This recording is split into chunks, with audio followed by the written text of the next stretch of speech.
Tipping Spears with Hannah Becker. Today's conversation promises to be an insightful one with a remarkable guest. Whether you're joining us for the first time or you're a regular listener, we're so glad you're here.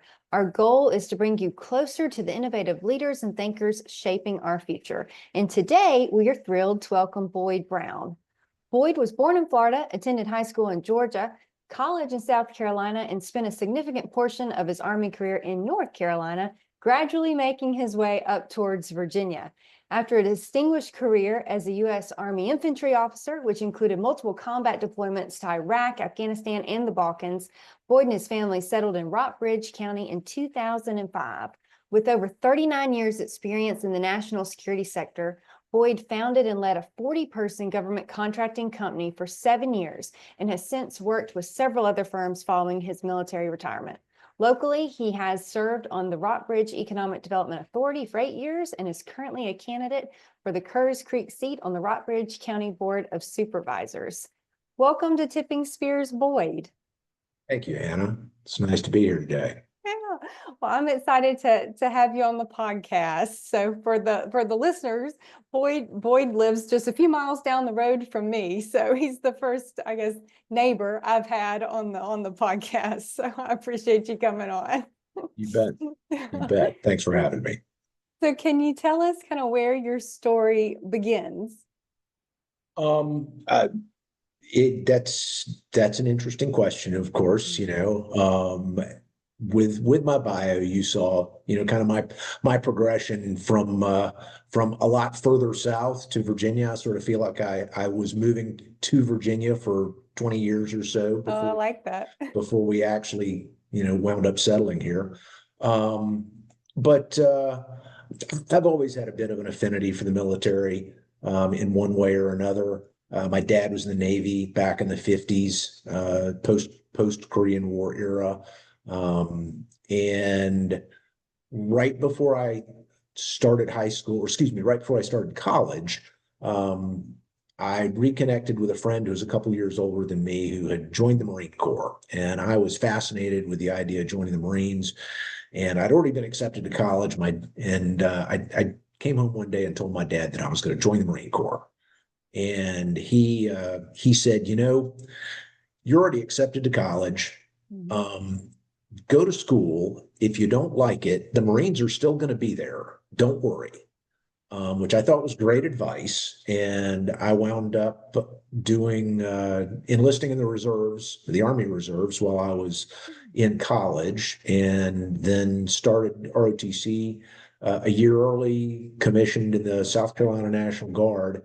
So I was a National Guard platoon leader my senior year of college and learned a lot there. And then went on active duty in summer of '86 and just kind of made my way through a whole bunch of assignments along the way.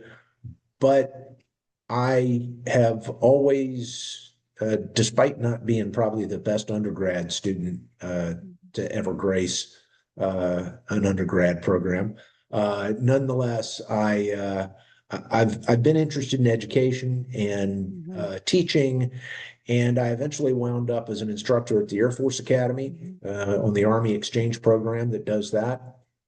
And while I was out there, I really got interested in the information warfare business. And the Army was just opening up that career field. So I transitioned into that business. And that has been a lily pad from retirement from the military to moving into the world of government contracting, because there's still a strong demand for the leadership skills and the management skills that you pick up in the military. But as an infantry guy, there's really not a call for that out in the civilian world.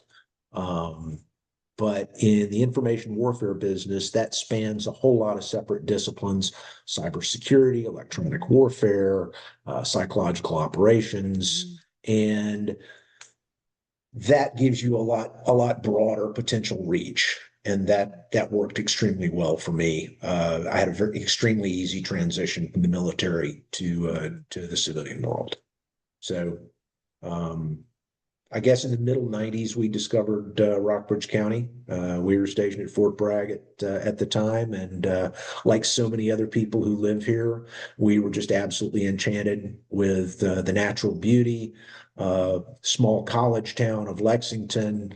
You know, the whole area is just lovely. And we started getting the local paper and decided that we were going to wind up here when I left the military, which I kind of knew was going to be difficult job wise because I had also decided to get into the government contracting business, and that's challenging from this location, as you well know yourself. Um, but we managed to make it work, and that was part of my compact with my wife and kids was that once we landed here, we weren't moving, and Yeah. so that's kind of what we're up to now. Yeah. It was so encouraging when we met y'all because you were kind of the, success story for, oh, you can do this, here in rural Virginia. You can, work in national security and defense contracting. And it was just really encouraging. So y'all were kind of the proof in the pudding there as to how it all works. Thanks. So was Thanks. there a particular event or person who served as a catalyst for your career? Not necessarily. I've had some great mentors along the way who have given me some really good advice, have taken care of me as a young officer in the Army. Some of my senior NCOs, my senior sergeants, Mhm. were just absolutely fantastic in terms of doing what they're supposed to do, which is taking a really young officer who's, 22 years old and thinks he knows everything and, politely correcting that assumption and teaching him along the way as well. And without some of those guys, I would not have succeeded in the military. Um, and the further along you get, you just you just meet tons and tons of people who are sharing your journey, and everybody picks up good nuggets of information. Mhm. And yeah, I mean, I was extremely lucky that I worked with in one of my last assignments. I worked with a contractor from Booz Allen Mhm. Hamilton, who ultimately was my first boss when I Oh, left, because wow. that's where I went to work first, was at Booz Allen. And so that was a super easy transition. Mhm. And that was a great experience. Booz Allen, really remains one of the premier government Mhm. contracting companies, and they do a great job of educating their new hires, new managers on all the ins and outs of government contracting. And so I stayed with them for 8 years and got a great education in that. And that was also, frankly, pretty inspirational as well. So So I know every journey, has its hurdles. Can you tell us kind of what some of the biggest obstacles were that you faced in your career and kind of how you overcame them?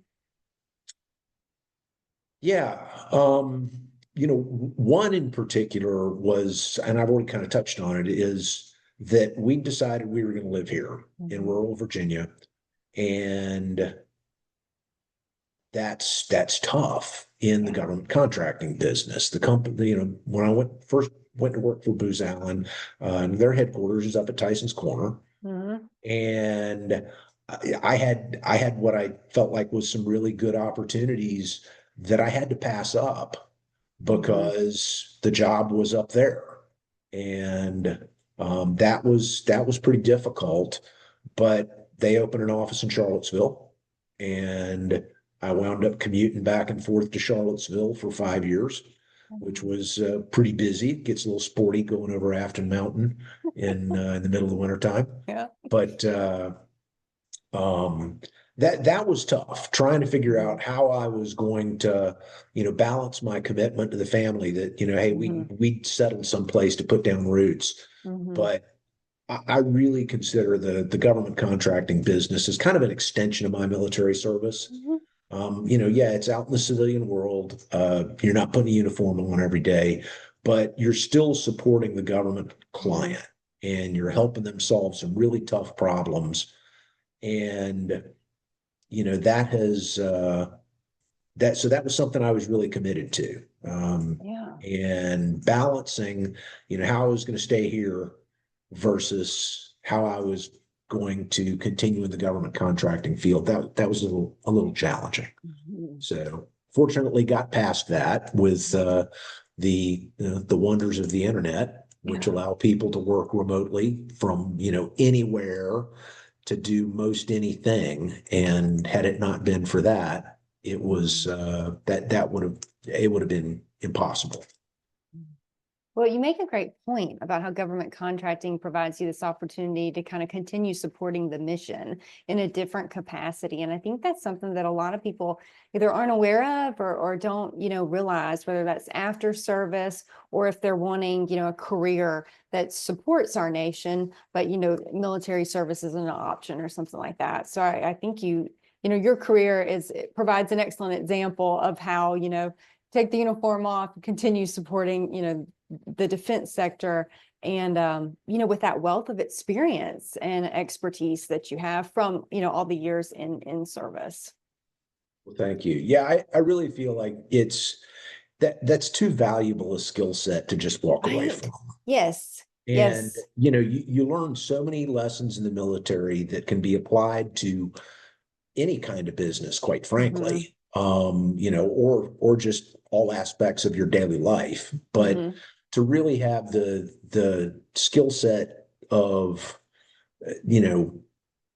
all the things I've already described, Yeah. and the professional network that Hmm. that created as well, and just walk away from that is that's just not something I was willing to do.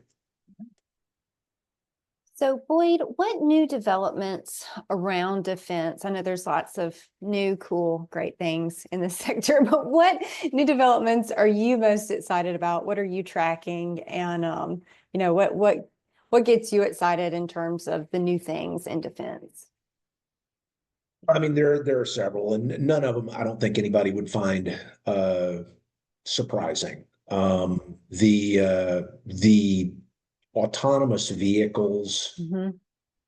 problem, and I'll say it's a problem Hmm. because for the US, it's a problem because we have so many adversaries that have applied the autonomous vehicle or the remotely piloted vehicle, a whole lot more than we have. We're playing catch Yeah. up right now in the Yeah. drone world.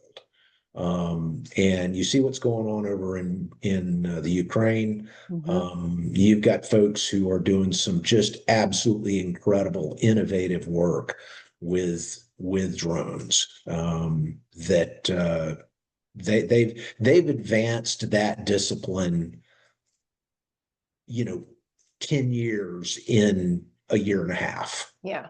It's really incredible, because nothing spurs advancement like desperation.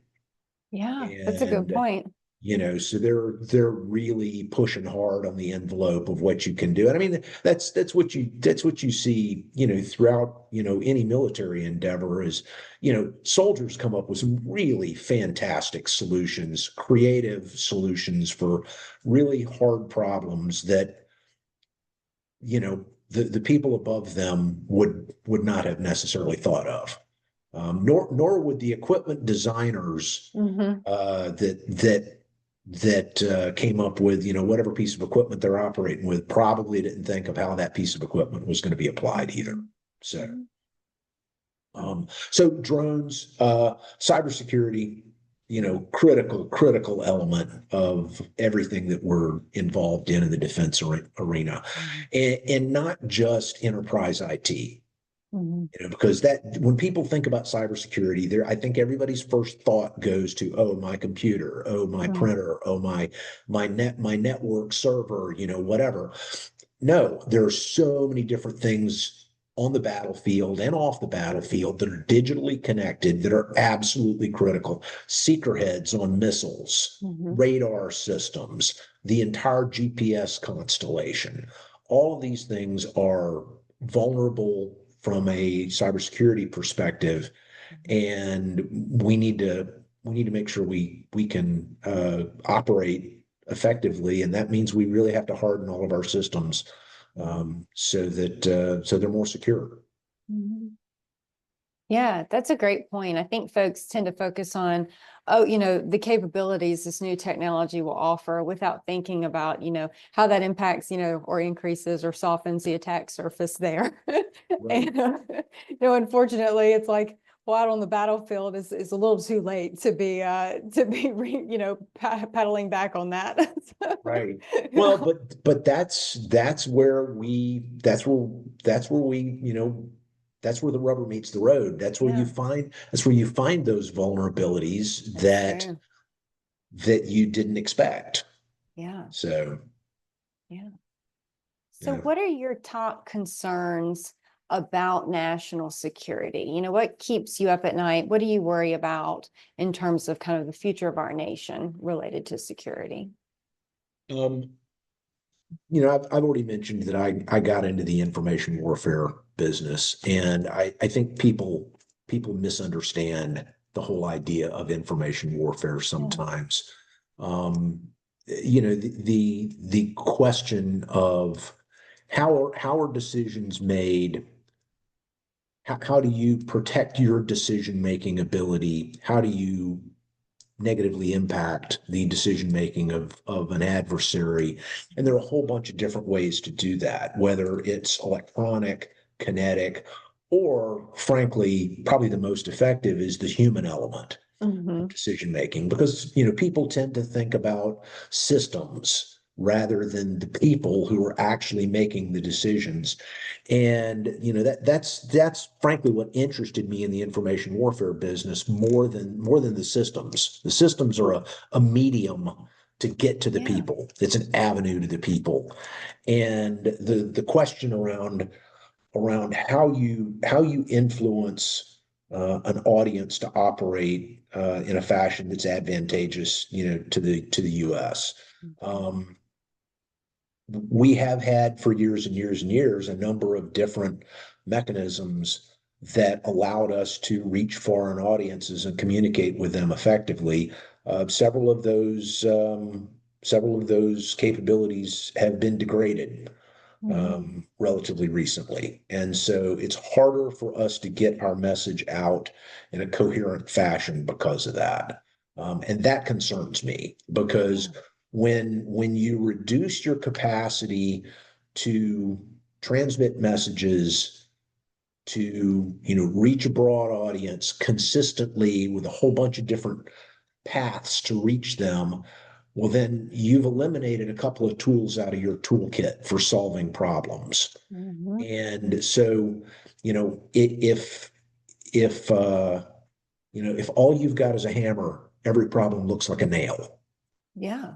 And so if you no longer have the ability to message an audience in order to change their behavior, well, then all you've got left is kinetic options. And every problem doesn't require a kinetic solution. Yeah. So that really concerns me. That's a great point, Boyd. You were one of the first IO officers in the Army. Is that right? I think I was the second because Oh, they had wow. they had a list in alphabetical order, and there was one guy in front of me. But yeah, no, I was a major at the time. And I think there were actually 20 people designated in 1999, Okay. 10 majors and 10 lieutenant colonels, I Mhm. think, which is the right number. Yeah. And so, yeah, I'm kind of a plank holder in that community. And we made up a lot of the rules as we went Yeah. along and kind of figured out how things worked um, without the benefit of more senior people who had done this Yeah. before and could kind of coach and mentor and guide. The Army, as it always does, had come up with Mhm. some good doctrinal guidance. on Mhm. how they thought things should be done, but a lot of it hadn't really been put to the test in the field yet. Wow. And the Balkans was really uh, a great platform for testing out some of that new doctrine in the Yeah. information operations business that had some good ideas. Some of it was very sound, some of it was not. Mhm. But we were able to go out, and by the time I got to Kosovo in 2000, Mhm. um, there was no shooting going on.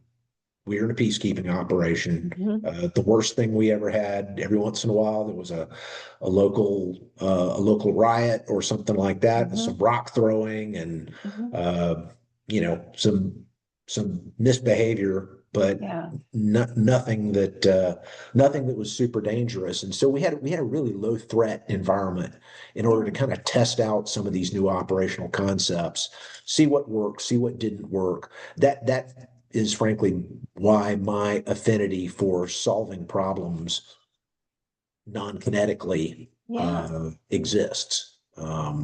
So Yeah, I know it's really interesting to kind of hear the background on that and how you were kind of on the front lines of IO. And it's I think a lot of folks don't recognize, how information warfare, that kind of interplay between, kinetic actions and information warfare. And it's really a toolbox with lots of different options in here. And to your point, if we have limited options on IO, well, what options are we going to have? Yeah. and so yeah, it's always best to have a toolbox rather than just one tool, That's you true. know. That's So good advice. yeah, Yeah. So I know a lot's changed in defense, over the 39 years of yeah, your career in this. How has technology, how have you seen it reshape how we approach security, how we approach defense, kind of here in the US? sure. And it's funny, I was just talking to somebody about this the other day. Um, I think probably the one of the most significant changes in defense that I've seen throughout my time in that business since the middle 80s is something that everybody takes for granted today, Mhm. and that's GPS. Hmm. Because over 50% of the radio communications in the Army, when I was a new officer in the Army, over 50% of the radio communications were lost people looking for other lost people, trying to find out where they were, Yeah. figure out, how they were going to get connected and go Mhm. off and do what they were going to do. And the addition of GPS has completely eliminated that problem. Mhm. And that really, really hit hard home in Desert Storm, because I was in Desert Storm, and we had a battalion task force of Bradley fighting vehicles and Mhm. M1 tanks and other track vehicles, 1,200 and some odd people, and we had 3 GPSs for the entire unit. And you know, a year or two before that, we would have had no GPSs Mhm. in that unit. And, you know, navigating in the desert Mhm. is a skill that the US Army does not have in abundance. Mhm. And we could not have done what we did in Desert Storm without GPSs, because we knew with extreme precision where we were. Mhm. And the Iraqis were completely bowled over Yeah. by our ability to move with great precision, with great speed. And, everybody saw how Desert Storm turned out, the 100-hour war Mhm. that, was just over, boom, boom. And without GPS, we couldn't have done it. Now, we had some fantastic weapon systems out there, both on the ground and in the air, satellite capabilities that were extremely useful for imagery and other stuff, but GPS really let it all happen. So that's kind of I feel like it's a bit of an unsung hero Yeah. in in the defense business, because it's not only, I mean, it's migrated beyond just the defense market. Obviously, everybody's got GPS, baked into their cell phone, for goodness sakes, and we all walk around, knowing where we are within a 1 meter degree of resolution. And that's absolutely unheard of, 40, 50 years ago. So, and sort of tied to that, the other piece of GPS is not only the GPS itself, but the Blue Force tracker, where there's a GPS on every single vehicle, and everybody in an organization has visibility of where everybody else is in real time. And that's the old phrase, the fog of war, is a lot less foggy now than it used to be, when you couldn't tell where people were outside of your immediate line of vision. And that's eliminated a lot of confusion and a lot of problems. Not completely eliminated it, but I guess I should say radically reduced a lot of difficulties. So. No, that's really interesting to hear how it was kind of, the new innovation in the 90s, how it was utilized in Desert Storm, and how it contributed to the outcome, the really positive outcome, 100-hour war. Yeah. So I know there's a lot going on, in the world right now, and in lots of different places. What capabilities do you think the U.S. needs to prioritize kind of in the immediate future? So, 5, 10 years, what are the kind of key priorities of these are the action items we need to place kind of pretty heavy emphasis on? Well, I've already talked a bit about the drone capability. Yeah. The ability to counter drones is also extremely critical. How do you identify them? How do you track them? How do you tell who they belong to? How do you bring them down if necessary, whether that's a kinetic takedown, or whether that's something that's electronic in nature that brings the drone down? You can take control of it and then bring it down. So obviously drone and counter drone capabilities, cybersecurity, we've already talked about a little bit, and our ability to message, again, super, super important with, with regard to reaching audiences around the world, to make sure that they understand what the intentions are of the U.S. government, and then following those intentions up with actions. So words and actions match, which is hard, because we are sometimes guilty as a nation of saying one thing and not quite following through, or saying something and doing something that apparently is completely different. And so we need to be very cognizant of that. But the other thing that we really need to spend some energy on and think about really hard is space technology, because we've seen over the last several years the advancement of space launch capabilities by civilian companies that used to be the province of nation states.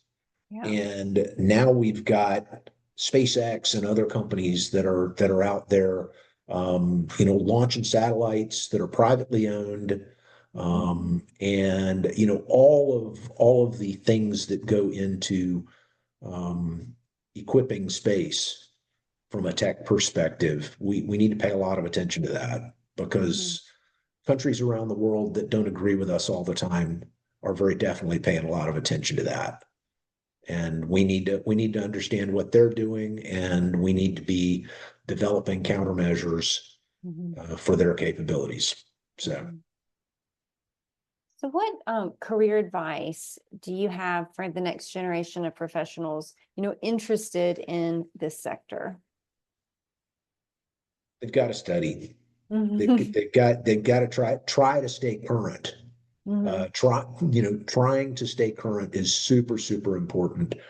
You're always going to miss things, but if you're not making a deliberate effort to read a bit every single day about what's going on, in whatever sector you're focused on, then you're going to fall behind in your own chosen sector. But you've also got to broaden your aperture a little bit, and you got to read about adjacent things too. And I mean, this is no rocket science, but I've got alerts set up on several Yeah. different categories of things that I'm interested in, so that I get news articles every single morning when I wake Hmm. up. That I try to at least skim them. I may not read them, top to Yeah. bottom, memorize them, but I really try to stay current on what's going on in in the profession that I operate in. Hmm. Um, I probably need to be better about listening to podcasts when I'm on the road, rather than just listening to music. Music. But I mean, that's a great, and so here I am on a podcast talking about how I'm not a podcast junkie, but but I think it's another great mechanism Yeah. to get informed about things. And Hmm. whether you've got a paid subscription, or whether it's Hmm.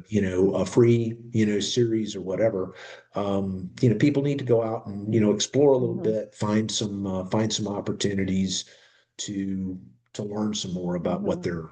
they're doing. Don't get trapped in the day to day so much that you never take a chance to kind of stick your head up over the desk and look around a little bit.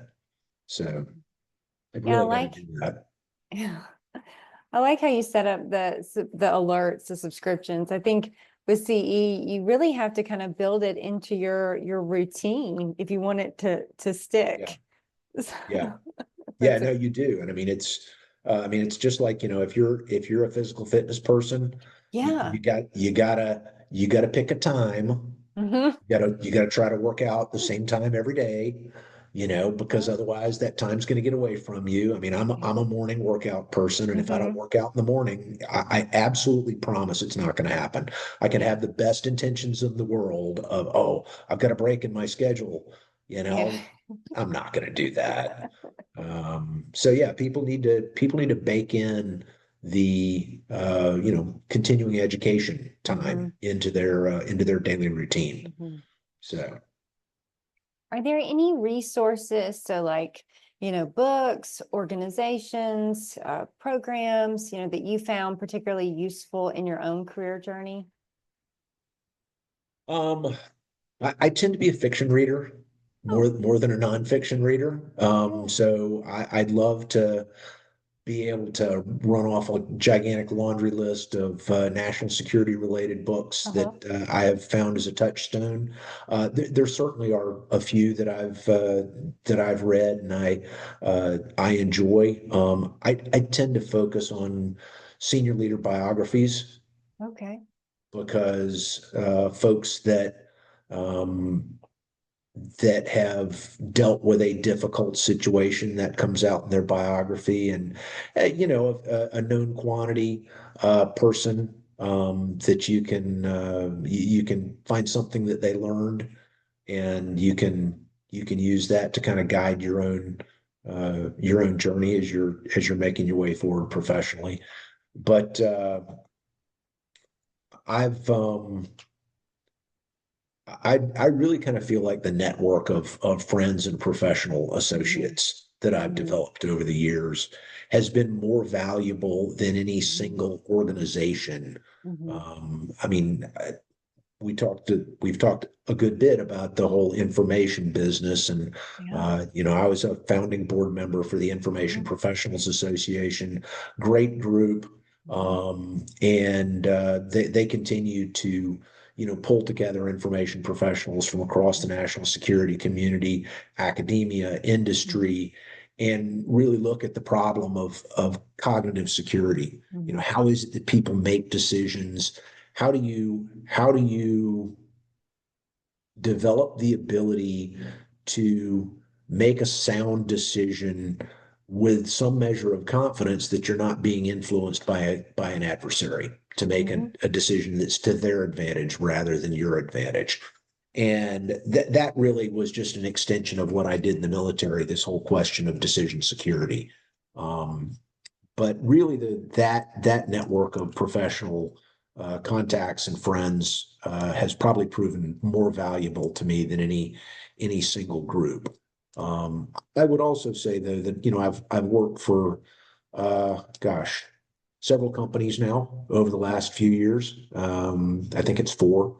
And at every location, I wound up, with business associates that became friends that, I've stayed in contact with, over time. And now, even though we may work for other companies, because companies have partnerships, it's easy for me to call somebody up that I used to work with and, strike an arrangement for pursuing a contract together or just getting their insight or their thoughts on things. So I'm more of a personal contact kind of guy than I am, a club kind of guy. Yeah. Well, that kind of really speaks to the value of those, connections. And it is just so important to have those relationships, kind of nurture those relationships, Yep. because then when you've got a problem, you've got some people to call. It's not your intro. Right, Yeah. right, Yeah. right. Absolutely. So any, final words of advice or kind of parting thoughts for the audience today? Um, I've just I've been extremely fortunate. And I'll just say that straight up. I've been extremely fortunate. I had a great career in the Army. I retired at 20 years and 6 months, so shortly after retirement eligibility. And that timing just happened to work extremely well with our move to Rockbridge County. My daughters were going into sixth and eighth grade. It allowed us to very quickly transition from moving around in the military to getting them settled here before high school, so they wouldn't have to move, multiple times during high school, as they certainly would have if I'd stayed in longer. And then my transition into the civilian side of national security has also proven to be relatively easy. It, like I said, has not been without its complications, but at the same time, no major stumbling blocks. And I've been lucky enough to, during my first 8 years as a out my first 8 years out of uniform, I learned enough about government contracting that I was able to start my own company, run that for 7 years, sell it off, and I have worked for a couple other companies since then. And the whole journey has just been fascinating and interesting. And frankly, that's kind of what gets me out of bed every morning. I mean, work kind of is my hobby. We talked about hobbies before we started recording, but that's really kind of my hobby. I enjoy what I do. I enjoy the people I work with. I'm with a great company now, and know several people in the company from either time in uniform or previous civilian employment, and everything's great. So yeah. Well, thank you so much, Boyd, for taking the time to chat with me and share your insights with the audience. We know your contributions to our nation have impacted so many, and we appreciate your continued service in multiple sectors. Hannah, thank you so much for having me. I really appreciate it. And to our listeners, thank you for tuning in to this episode of Tipping Spears. We hope this conversation has sparked new ideas and challenged the way you think. Don't forget to subscribe to the podcast, and we'll catch you next time with another exciting guest.